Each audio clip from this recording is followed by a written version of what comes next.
All right, I think we should probably get started, right? So, hi everybody, Carrie Wazinski from Hematology, Oncology, and Palliative Care. I'm looking forward to having Dr. Schmidt present today's grand rounds.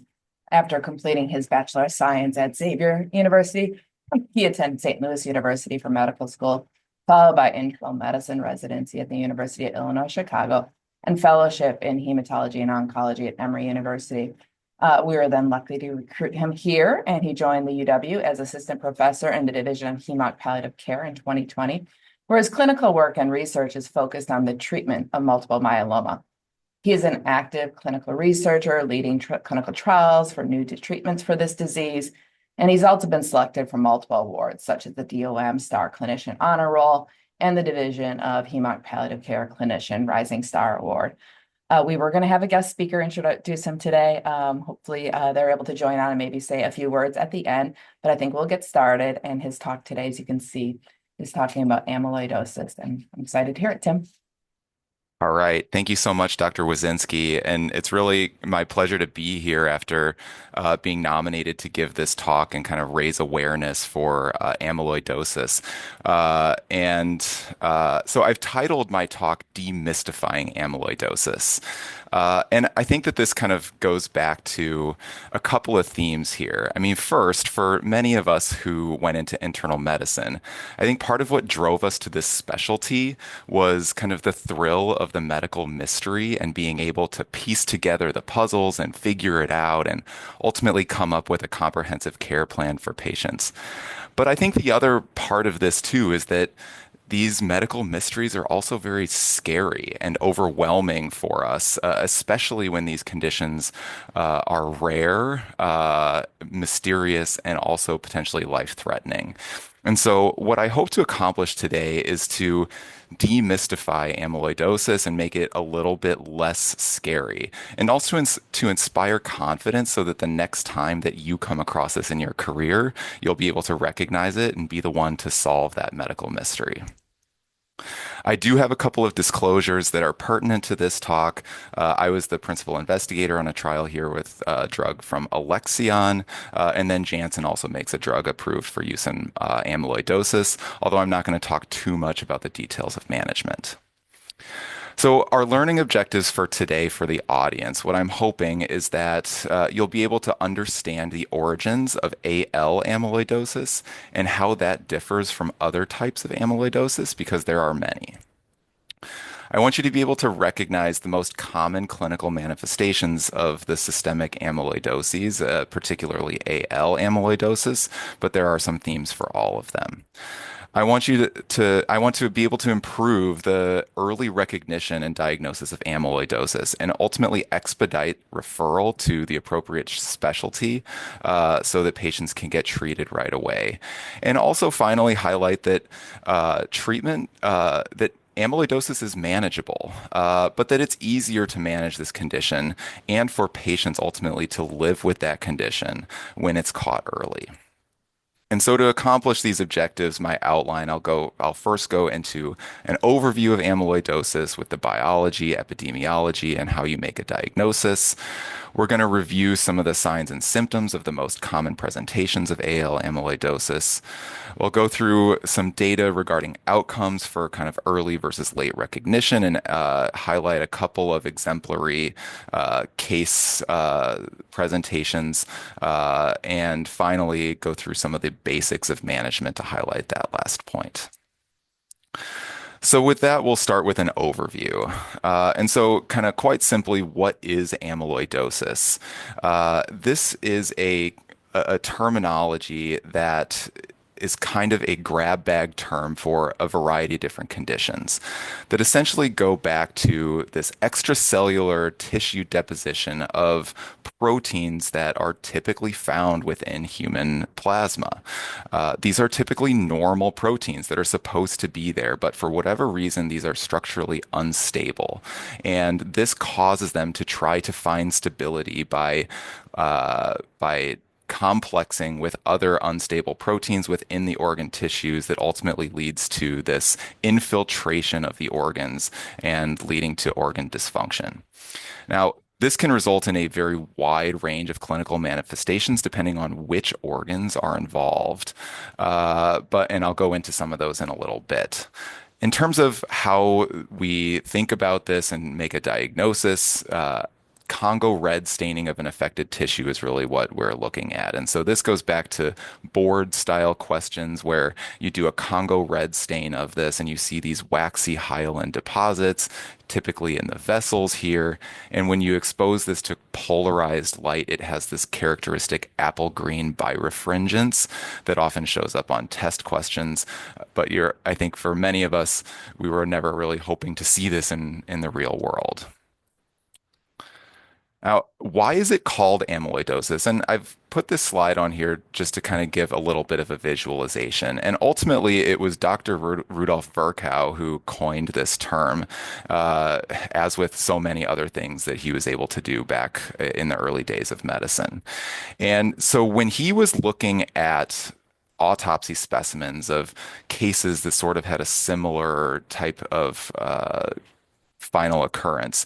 What he noticed was that the organs in patients with this disease had kind of a waxy or lardaceous appearance to it. So you can see here an autopsy specimen of a heart, and it really does have this kind of waxy appearance to the surface of the inside of the heart.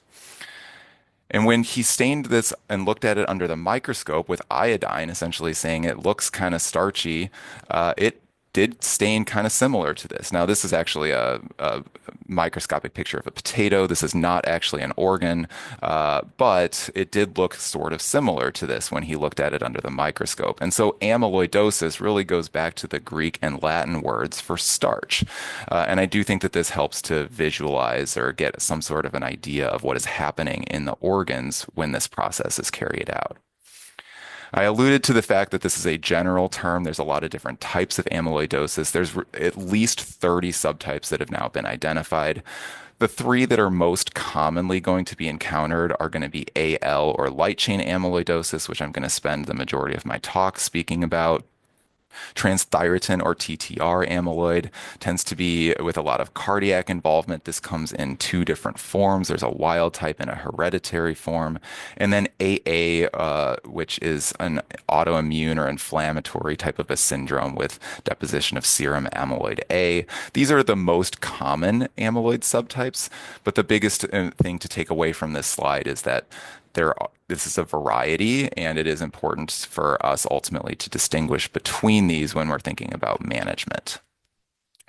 Now, going a little bit more specifically into light chain or AL amyloidosis, this is essentially MGUS gone wrong.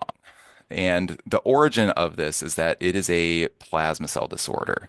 Plasma cells are the immune cell that is responsible for the majority of our immunoglobulin or antibody production. And so normal antibodies are this Y-shaped molecule with a heavy chain and light chains that are bound together like this. But in MGUS, you get this clonal proliferation of plasma cells that leads to excess immunoglobulin and sometimes free light chain production on its own. Now, in most patients with MGUS, this causes no problems. But with amyloidosis, the light chains that are excreted here are just essentially unstable and they are prone to forming amyloid fibrils. And so with that, these amyloid fibrils start to deposit within the tissues. Here pictured is the cardiac myocytes with these fibrils starting to stick there. And then as more of these start to form, you get these very highly ordered and complex amyloid fibrils that ultimately leads to organ dysfunction. Sort of in cartoon form here, as I've kind of drawn it out here, the pathogenesis under normal circumstances, you've got a plasma cell making a normal immunoglobulin and it causes no problems with the organs. But if you have a clonal plasma cell disorder, these start to proliferate, you get excess free light chains. And then with amyloidosis, those light chains start to deposit within the tissues. In terms of epidemiology for amyloidosis, this certainly is considered a rare disease. I'm not going to try to argue that this is not rare, but I do think that it is not quite as rare as many of us think it is. Now, there's been some studies looking back here at, population data and kind of what is the incidence rate in the population. And so this study took a look at claims and found that in 2008, the incidence rate per million person years was estimated at 20 per million. But over just 8 years, this more than doubled to where then the adjusted incidence rate was over 50 per million. And actually right now, the estimated incidence just of AL amyloidosis, not even considering other types of amyloidosis, is about 1 in 100,000, which is 3,000 new cases per year in the United States. I mean, in the Madison area, if you think about, 500,000 or so in sort of the metro area, that's about 5 cases a year. And at a big academic center where we see a lot of complicated cases, this is certainly something that we're going to see. And I think that a lot of this is due to, the increase in numbers is due to increased awareness and recognition. I also went into Slice or Dicer, at least here at UW, just at the 2023 calendar year, and there were 97 patients who had a diagnosis code just for AL amyloidosis listed in their chart. Now, some of these patients had been diagnosed previously, and there's certainly some problems with taking that as kind of a end all result. But these patients certainly are out there in more places than just a specialty clinic. And I think it's important for us to try to be aware of these, the common manifestations. Now, for diagnosis, really it requires a high index of suspicion in order to think about amyloidosis and make that diagnosis. Now, for AL, if you have kind of the classic symptoms or clinical signs and you identify a monoclonal protein or these abnormal serum-free light chains, that's often highly suggestive that this could be AL amyloidosis. But that in and of itself is not sufficient for a diagnosis. You really do need a pathological diagnosis. You need to biopsy something that is affected and stain it with Congo red and have this apple green birefringence under the polarized light. But beyond that, we also have to figure out what is the type of amyloid, because just having abnormal light chains and amyloid doesn't essentially equal AL amyloidosis. So every time we get a biopsy specimen that has amyloid in it, it needs to get sent to a specialty laboratory. We do not have this at UW, but Mayo has one, Cleveland Clinic does. There's a couple of different sites around the country where you send these slides. They actually laser micro dissect out the amyloid tissue from that. And then dissolve it, trypsinize it, and separate this out into the different protein components. And then using liquid chromatography and mass spectrometry, they are able to identify what the components of that amyloid fibril are and give us a subtype. So this is certainly a process. It takes time, but it is pretty well established as a routine that we do to make a diagnosis of what type of amyloid it is. But I think more important than actually what that process is just to know that this really is challenging. And the reason that it's so challenging to make a diagnosis is that when patients are presenting with symptoms of this, these symptoms are often very common, and they're non-specific. And there's nothing necessarily when a patient walks into your clinic room, it's easy to say, aha, this is amyloidosis. Because of that, the symptom time to diagnosis, when you take a look back at studies looking at how long it took for the patient to make that, it's often 6 months, 12 months, sometimes even longer than that on average before ultimately a final diagnosis is made. To highlight that, I got a couple of figures. So this was a study here from looking at electronic health records and what diagnosis codes were put in for patients who ultimately were diagnosed with AL amyloidosis. And what I will highlight here is that at the time that patients were diagnosed, there was a median of 5 different diagnoses that patient now carries that are essentially linked to AL amyloidosis. And if you look back 6 months prior to that, essentially everybody had something that was ultimately thought to be related to their amyloid. So this is quite a lot of things that are linked, and it does take a long time ultimately to build up to that final diagnosis. In a survey of patients and caregivers of patients with AL amyloidosis, they looked back to see who was the primary point of contact and how many different clinicians were ultimately involved in the care before a diagnosis was made. There's a couple things I want to highlight with this. First is that the first visit for patients due to symptoms related to this is usually the primary care physician. It may be a couple of other specialists, but it is rarely the hematologist and oncologist who is the first person who's seeing that patient. Ultimately, it takes time. Eventually, patients get in to see the hematologist for this, but it's really common for people to see three, four, five subspecialists before somebody actually makes a diagnosis. So, what are these clinical manifestations and what are we trying to pay attention to help potentially expedite a diagnosis in these referrals? There really is a wide range of clinical manifestations. This diagram is taken from a recent New England Journal of Medicine review article that really is outstanding at kind of detailing a lot of this information. But some of the classic signs here, like macroglossia and periorbital purpura and ecchymoses, are, fortunately something that we don't actually see all that common, but they certainly are characteristic for amyloid. But essentially, this can affect any organ in the body, specifically heart, kidneys, GI tract, nervous system. There's a lot of different ways that this can manifest. Now, I'll start talking about the heart because this is really it is not only the most feared complication of amyloidosis, but also the most common. So typically with amyloidosis, when you are seeing cardiac amyloid, the amyloid is getting deposited into the myocardium. And this leads to a thickening of that myocardial wall. In contrast to true left ventricular hypertrophy, where you get enlarged cardiac myocytes and kind of hypercontractility with these large QRS complexes and the changes that we all associate with LVH. In amyloid cardiomyopathy, this thickening of the wall is not due to extra muscle, it is due to infiltration of amyloid. And so you actually get decreased contractility through this, and often a decrease in the voltage of the EKG. You can also see a variety of different conduction abnormalities here, but essentially it at first glance looks like LVH, but it is absolutely not the same pathophysiology in any sense of the way in terms of that. Often when these patients are diagnosed, they're going to get some sort of imaging. An echocardiogram is commonly kind of the first clue at this.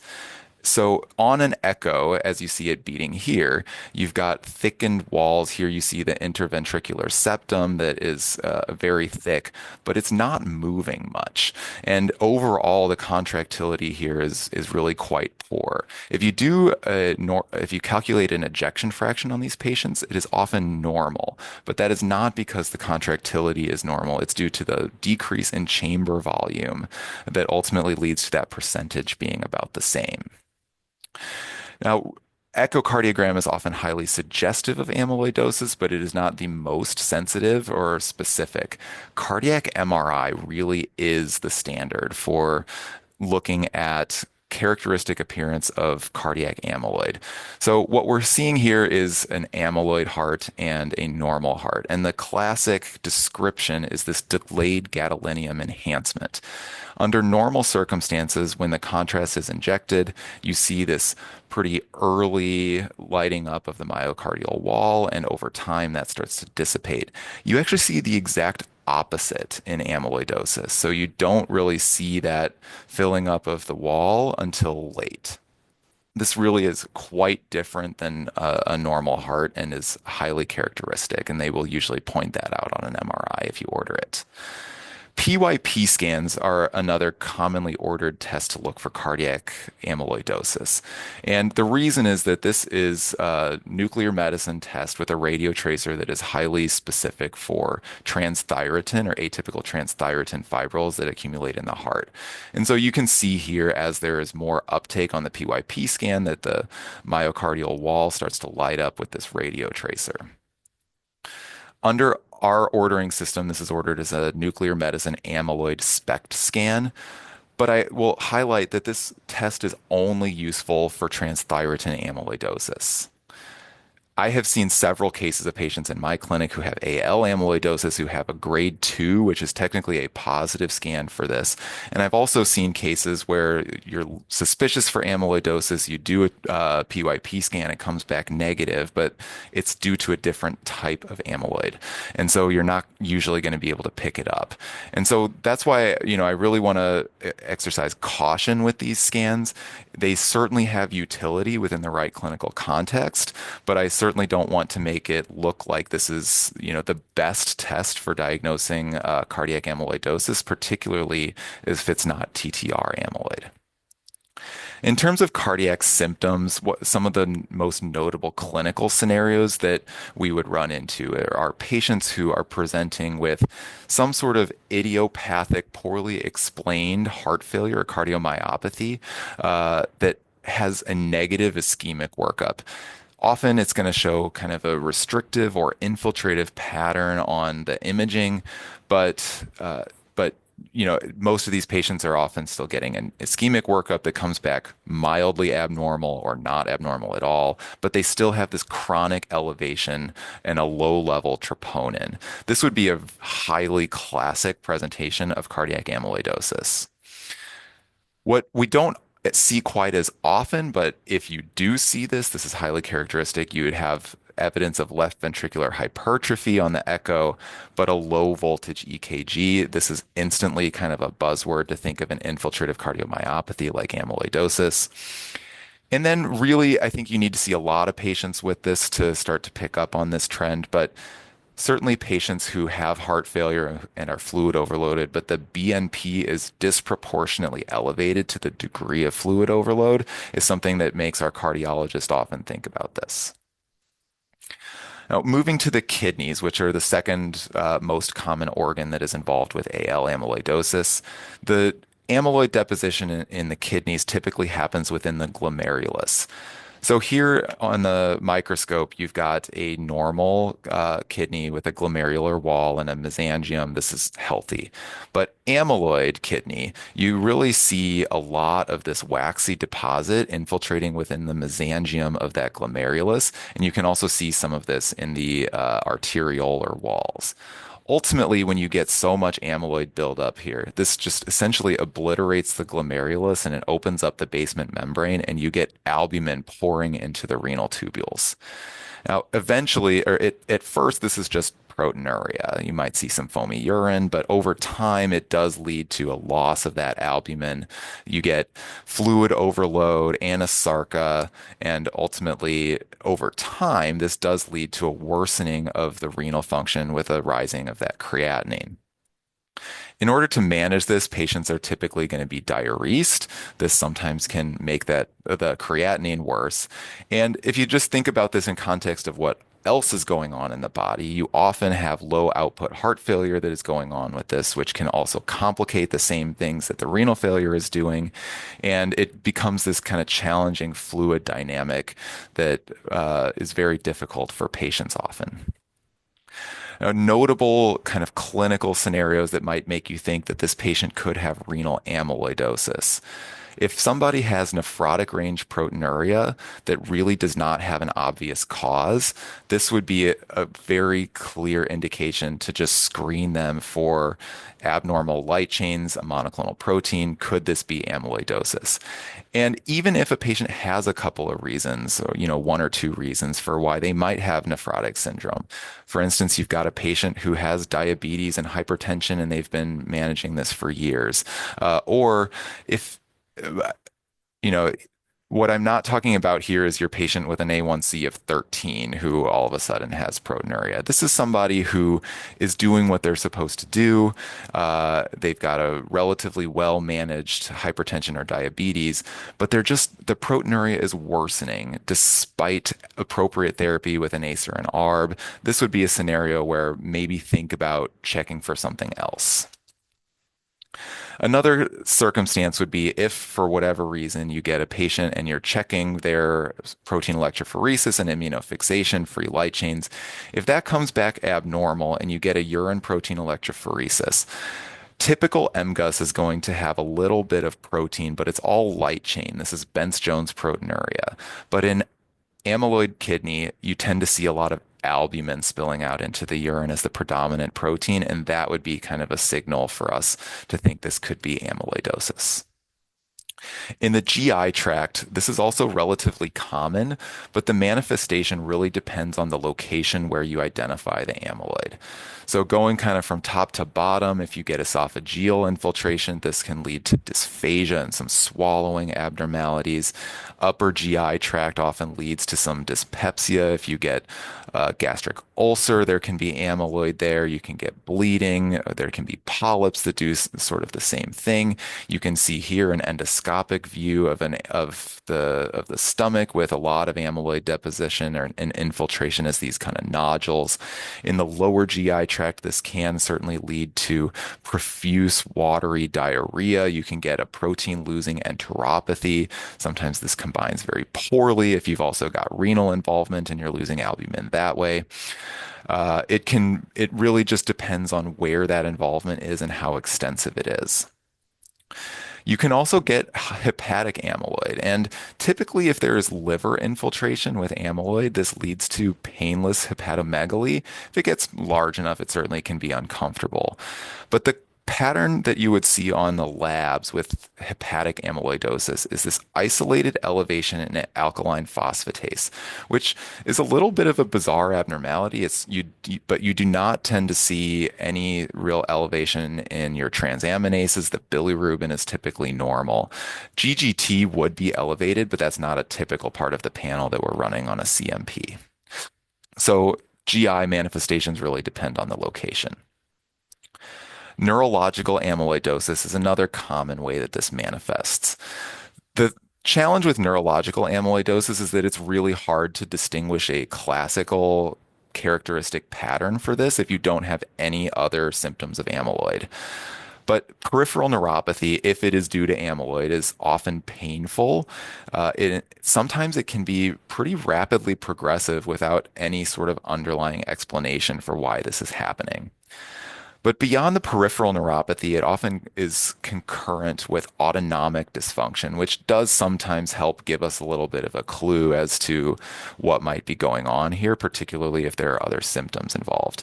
Classically, with autonomic dysfunction and amyloid, you're thinking about orthostatic symptoms. The patient will stand up, they just can't raise their blood pressure well enough. And so you can get syncope or pre-syncopal episodes and certainly just orthostatic symptoms in general. But there's a variety of other ways that the autonomic nervous system interacts with the body. And so it certainly can contribute to a variety of other clinical manifestations in vague, nebulous ways that are hard to characterize. If you were to do a diagnostic workup on this and get an EMG, which is typically the testing that would be done, it really is nonspecific. You tend to see this axonal stocking glove type of a pattern.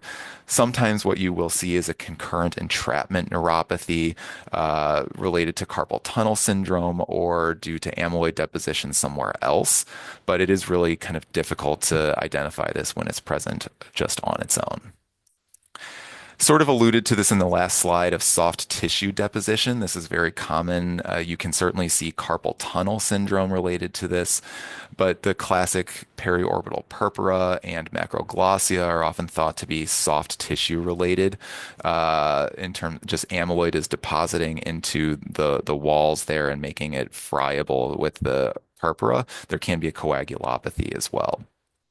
On the right here, I've shared the summary of a study, I think a very interesting study done at a center that sees a lot of amyloid heart failure, where they took a look back at all of the patients who were seen there and had surgery for bilateral carpal tunnel syndrome. And essentially followed them over time. And if you follow everybody who had this surgery done for 5 to 15 years, during that period of time, 5% of people who had that bilateral carpal tunnel release had transthyretin amyloidosis. This actually was higher in certain subsets of the population who had that procedure done.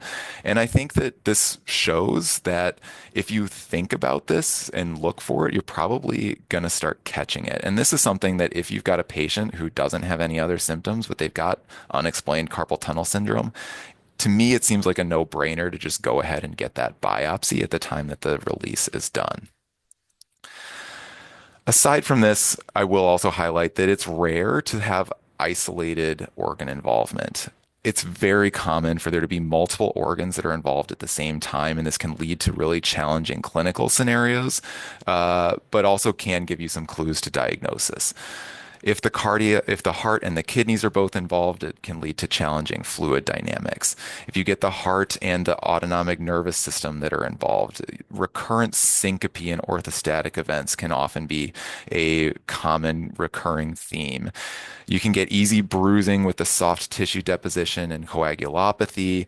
With coagulopathy and a GI involvement, you get recurrent GI bleeds. There's really no limitation to the variety of different presentations that it can be.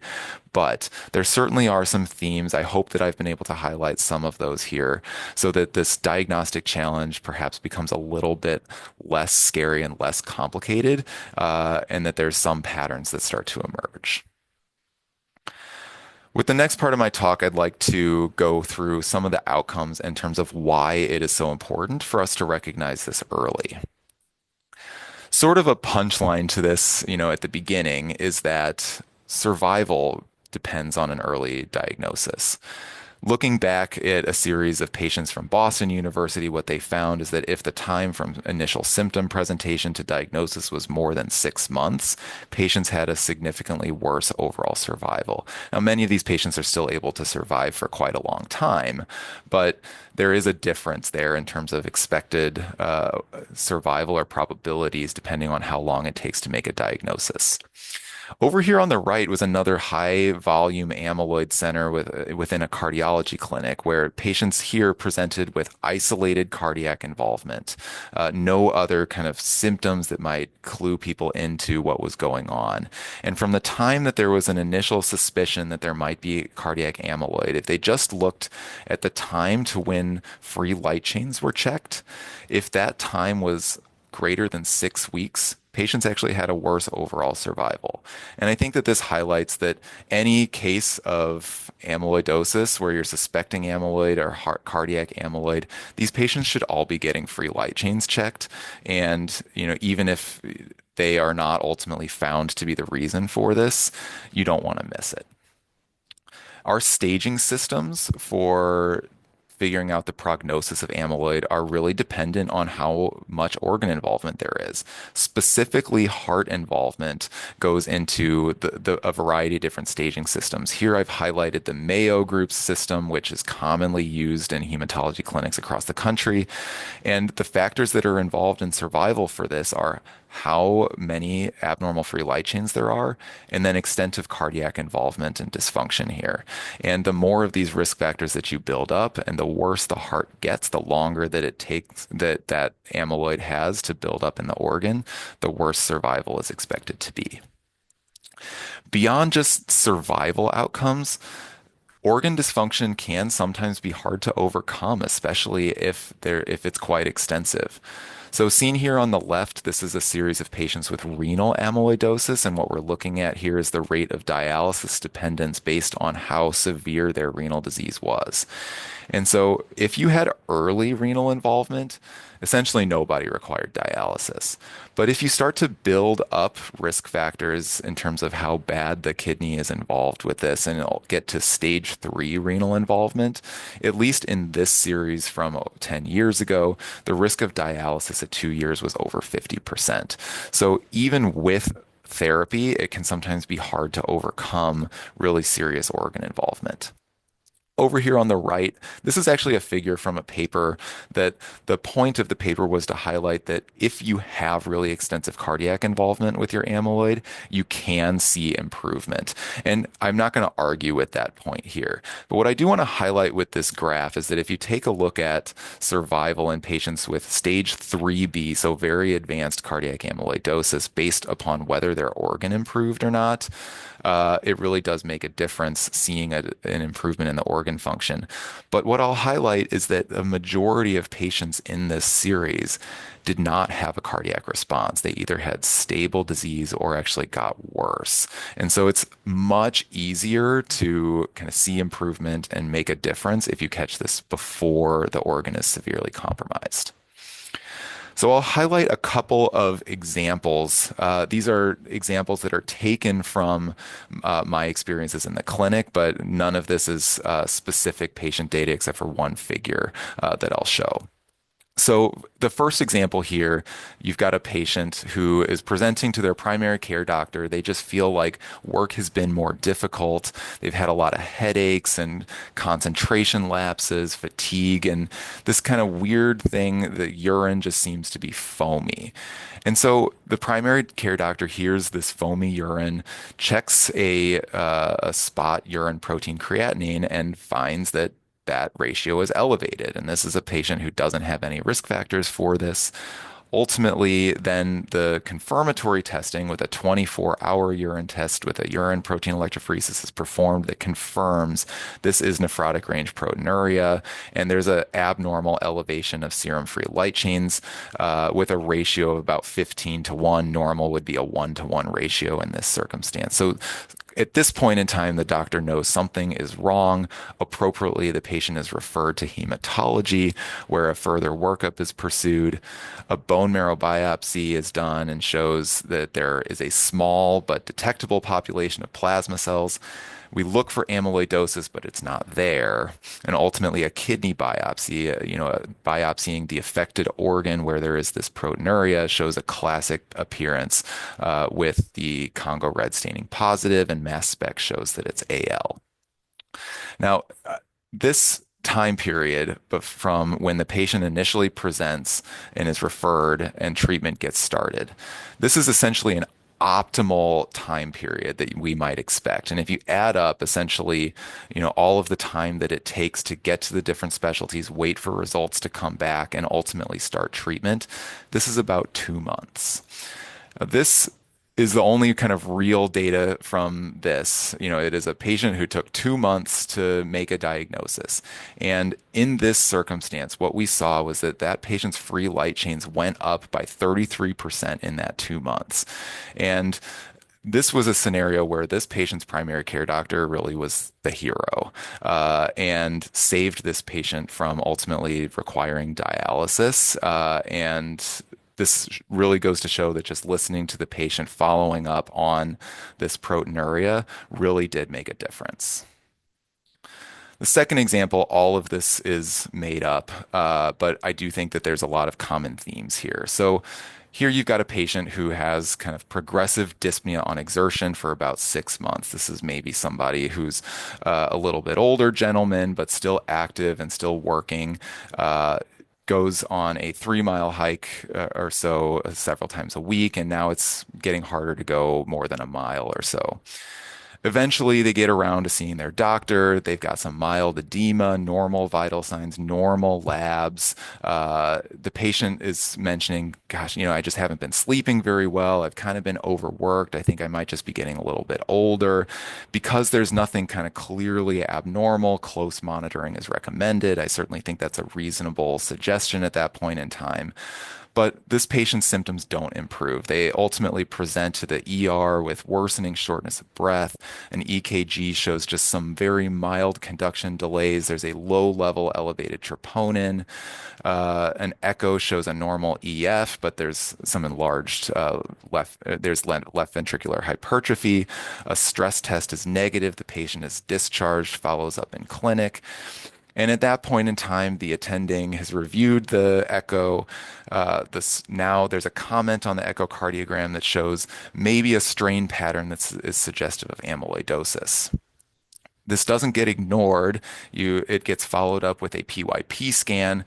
There's grade 1 uptake. This really isn't highly suggestive of amyloidosis. The patient is started on appropriate kind of therapy for heart failure. All of this, I think, is a potentially common occurrence. But ultimately, this patient isn't improving with this. Their shortness of breath continues. Their fatigue is getting worse. And a couple months later, they come in with a syncopal episode. They're hypotensive. They're bradycardic. The troponins are elevated a little bit more. And now a cardiac MRI gets done that shows this characteristic delayed enhancement pattern. The immunofixation shows an IgG kappa protein. There's a small monoclonal protein, but certainly an elevation in light chains. clonal plasma cells on a bone marrow biopsy, but ultimately a fat pad is necessary to diagnose that. It turns out to be AL, and the patient is started on treatment. Now, this is again a made up example, but I am taking a few themes that I've kind of seen along the way. And I think that the the things to highlight here is that these are really common symptoms from patients, but it's very easy to kind of get thrown off course. And so in this example, perhaps the clinician was thrown off by a negative PYP scan, but it very easily could have been a negative biopsy that just kind of led to something like this. There's a lot of different things that can cause a delay in a diagnosis like this, but ultimately, I think that what I'm trying to exemplify here is that the earlier we can start to put these patterns together for whatever that patient is, it's going to be better. And we can't control how much time it takes for these symptoms to initially become apparent. But things can certainly deteriorate over time, and the treatment for these individuals is going to be a lot easier before they start to develop worse heart failure. So again, hopefully some of these themes start to coalesce a little bit the more that we start to recognize these patterns. And I think that just knowing that there's help out there that we can help you to identify these patients when you reach out in advance, we should be able to do this. To summarize here, I think time is of the essence. Diagnostic delays here can lead to organ deterioration. This leads to an increase in symptom burden, a decrease in quality of life, and ultimately this can lead to a decrease in survival with AL amyloidosis, so time is of the essence. With the last part of my talk, I'll briefly go into some of the management and highlight some of the principles here. The way that I often refer to this treatment with patients is an analogy of a running faucet or a sink. And so if you imagine you've got a normal sink, water is flowing out and it's draining normally. The water can run for as long as you leave it running. But in amyloidosis, picture there's sediment or sludge in the water. Initially, that's not going to cause any problems, but over time, the sediment starts to deposit within the drain. And as that drain gets smaller and smaller and smaller, the water level starts to build up. And as you continue this process, it gets worse and worse and worse. And eventually, the water spills over the edge. And this is when, symptoms are so burdensome that a patient is potentially overwhelmed by the symptoms of their disease. Now, in this analogy makes a lot of sense to patients who are fluid overloaded, but it sort of is an analogy for anything. Now, for us, if we say were to go to a place in our home where you see water overflowing and there's a sink that's running, the first thing that we're going to do is turn off the faucet. And essentially the treatment for this is to kill or to turn off whatever that process is that's making the amyloid protein. With AL, that's killing the plasma cells that are making the light chains. The second piece that we really need to fix this clogged drain is we need Drano. We need something to eliminate that clog from there. But this has really been the challenge for us in management. Besides, turning off the faucet and unclogging the drain, with amyloidosis, we really do require a lot of supportive care and multidisciplinary effort to manage patients with this condition. Now, turning off the faucet, I think that we've gotten really a lot better at doing this. And so if this example with MGUS and the free light chains and amyloid deposition, what we're doing here is killing these plasma cells, eliminating those light chains from the circulation. Without going into too much detail about what that standard therapy is, what I want to highlight here is that first-line therapy for AL amyloidosis is able to achieve our goal of eliminating these abnormal free light chains from the bloodstream in about 50% of patients. This is a huge accomplishment. We never were really reaching these numbers before, and it is highly achievable with good therapy. And these treatments that we use are generally the same types of things that we use against multiple myeloma, which is the cancer of these plasma cells. Often, what we say in the clinic, which is easier for us to say than probably it is on patients, but is we say these treatments have manageable side effects. It's not to say that there's no side effects at all, but I will say that over the years, treatment has become more tolerable. Um, but I want to draw a distinction between amyloidosis and myeloma, which is the disease for which these treatments were really designed. In myeloma, you have a high disease burden, lots of cancer cells that are invading the body and causing symptoms. And so when you start treatment for this, the symptoms get better. And often patients don't even think about the side effects that they're experiencing from these medicines because they feel so much better. The pain is down and the fatigue is better.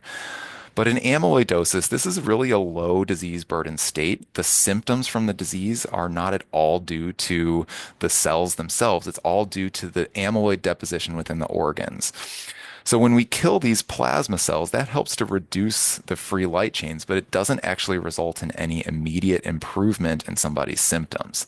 And so because of this, it is much harder for patients with AL amyloidosis to tolerate therapy. Not only is there potentially heart failure and kidney failure and liver dysfunction involved, but the symptoms from the disease do not improve immediately. And so you have to deal with both the disease symptoms and the treatment side effects until you can hope that things are going to get better. And that really is a big deal and why I think it's important to catch this early, and treatment is just so much easier when we find this early.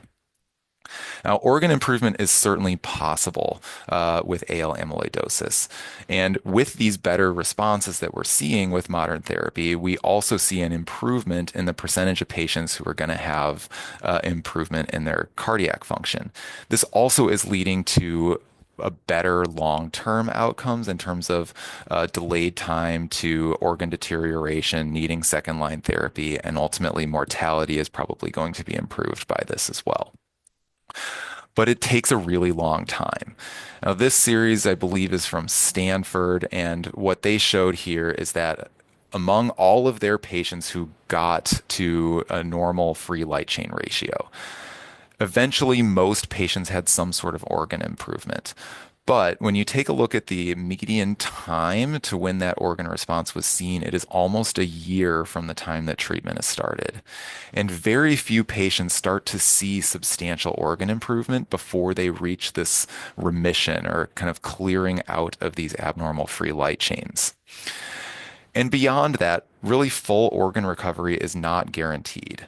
So this is a series from Mayo where they took a look at the rates of cardiac improvement and how much cardiac improvement there was after treatment of AL amyloidosis. What they found was that most patients who had a response to therapy improved.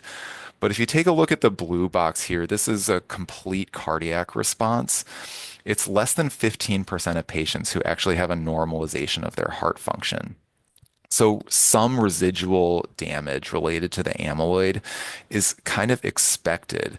And the more damage that is done at the beginning, the harder it is to get these responses. This figure here, I don't really want to go into a lot of detail, but what I do want to say is that the extent of organ improvement is not something that we necessarily all have control over, and there's a lot of different factors. But the ones that we do seem to have control over is what is the light chain burden? How much amyloidogenic protein is there, not only at the time of diagnosis, but along the disease course? And ultimately, the extent of organ compromise, which is related to this. This is our area. This is how we have an opportunity to intervene and to make things better.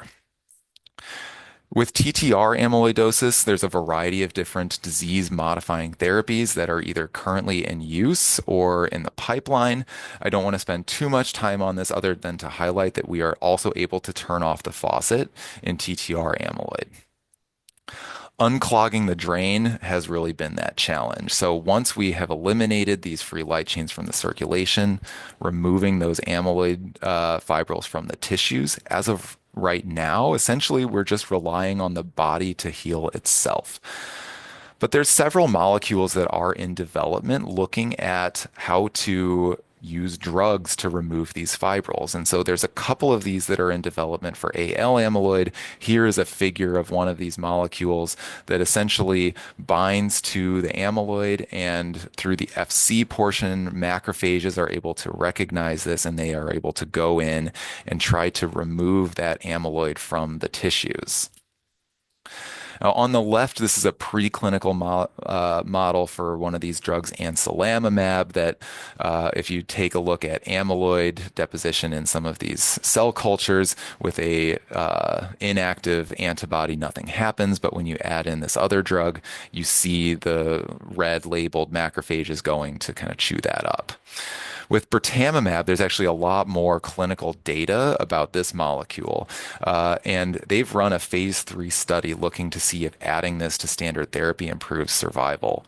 Unfortunately, that was actually a negative study. It did not improve survival in the majority of patients with AL amyloidosis. But in a subgroup of unplanned post hoc analysis, so caution advised, but with patients who had the most advanced cardiac amyloid, what they did see was that outcomes were better if you got the investigational drug. So this is now being redone as a different randomized study within this population, and anselamimab has a similar strategy that they are targeting as well. So some final comments before I conclude here. I want to highlight that things are getting better. Survival of AL amyloidosis is improving, and this actually only goes back to 2012. A lot of our advancements have happened even since this period of time. And so there really is quite a lot of hope that patients with AL amyloidosis, many people are going to live for a long time with access to good therapy. But I also want to highlight that early recognition of this condition is a big factor in terms of why these curves are shifting upwards, and also why they're going to continue to shift upwards. When should you suspect amyloid? I'd kind of highlight here, because you're never going to be able to know exactly when these patients are coming in and exactly how they're going to present. But if you've got somebody with new onset unexplained heart failure with any of these features here, this is something that maybe you should think about, especially if they're not responding to their first line therapy. Nephrotic range proteinuria with no other clear cause. Poorly explained neuropathy, especially if there's autonomic symptoms, and typically combinations of these things that are going together, poorly explained symptoms and lab abnormalities. Think about amyloidosis. And in terms of what you can do, really first, that's the thing, is you've got to consider amyloidosis in the differential when things just aren't adding up, or if it has these characteristic appearances. If you are suspicious, you can certainly start the workup, get those paraproteins cooking, and if they are abnormal, refer the patient early. And I would even highlight that it is okay to reach out even before you have all of this. Amyloidosis is a very challenging condition on all fronts. It is tricky, it's confusing, it's mysterious. Please do not feel afraid to reach out. I am available by email or in basket or whatever. If you've got somebody who this is at all what you're thinking about, please reach out to me. My colleagues in the hematology department, who also see a lot of amyloid, are also available and more than willing to help in whatever way they can. And across all specialties, with cardiology, nephrology, neurology, these are just a handful of the people who have really wanted to do everything possible to have an interdisciplinary team and clear communication, and to improve outcomes of patients with this terrible disease. And so please don't feel afraid to reach out and contact us if there's anything that you need. So with that, I'll conclude. Thank you so much for your attention. I'm happy to take any questions. And I also want to show the QR code for the evaluation and to get your credit. So thank you very much. Great. Thank you so much, Tim. It's really my honor that I get to actually introduce Kathy Cook, who identifies as an AL amyloidosis patient. That's how she wanted to be introduced. And I believe is who nominated Dr. Schmidt to talk today. So Kathy, you want to take it over for a few minutes? Yes, please. I think I'm so sorry to be late. Technology was not on my side this morning, but I wanted to be sure to give an introduction of Dr. Schmidt. So it was my pleasure to introduce Dr. Schmidt. Currently, he's an assistant professor of medicine with the Division of Hematology and Oncology and Palliative Care here at the University of Wisconsin School of Medicine and Public Health. He completed his undergraduate degree at Xavier University in Cincinnati, Ohio. He went to St. Louis University Medical School in St. Louis, Missouri. His residency was at University of Illinois in Chicago. His fellowship in hematology and oncology was completed at Emory University in Atlanta. He held certifications by the American Board of Internal Medicine in hematology, internal medicine, and oncology. Since 2023, Dr. Schmidt has been on the STAR Clinical Honor Roll at UW Hospital, Department of Medicine. He's very involved in hematological and oncological research, having published numerous studies, reviews, and case reports with various topics within the field. Amyloidosis is a complicated disease. There are many moving parts. Dr. Schmidt has been my provider since I was diagnosed in 2022. He listens to my thoughts and concerns. He takes them into consideration when making recommendations. He is patient with answering my questions, even when I probably asked them numerous times. I'm fortunate to have Dr. Schmidt as my provider as we deal with the ups and downs of amyloidosis. I'm very excited that Dr. Schmidt was able to present today. I hope that information will be beneficial as early detection is key. Thank you. Thank you. Thank you so much, Coffee. It really is such an honor to be nominated and introduced by one of my patients. And I think really it shows a lot of courage for you to put yourself out there and, not just for nominating me and to raise awareness here, but also just to advocate for early diagnosis. And, hopefully that's what we're going to be able to accomplish is even if we can just, catch a few patients here or there earlier that we can improve outcomes for all of you. So thank you so much, Coffee. Thank you. And Tim, that was actually kind of the theme of some of the questions in the Q&A. So your colleague Zubin and Dr. Cohen both asked, you mentioned the importance of ordering serum free light chain assays to screen for AL amyloidosis if there's like clinical suspicion. And Zubin wanted to know can you comment on the quantitative levels of light chains or the ratio that should prompt a further evaluation and heme referral? Right. That is a really excellent question, Dr. Gavari, and it kind of gets to the nuance here. Free light chains are a little bit tricky to interpret when you've got medical comorbidities, specifically renal insufficiency and all of that. I think that if you've got suspicious symptoms and the free light chains are abnormal, I don't think that it's wrong to ever reach out. It's almost kind of hard to say that there's a certain level that you wouldn't want to refer the patient or that you're going to be bothering us by that. But I will also acknowledge that if you've got a patient who has chronic kidney disease from some other kind of clear reason, and you've got a free light chain ratio that is just barely abnormal due to that renal insufficiency, there are kind of ways to kind of determine that. But I think just to make things simple for those of you who are referring, if you've got a patient who you're concerned about it and you're checking free light chains and they're abnormal, I think you should just reach out to us. If it doesn't look like amyloid from our perspective, we will work with you to kind of guide you in the right direction for that. I would much rather get, some of these cases that don't really look like amyloid, as long as we're thinking about them.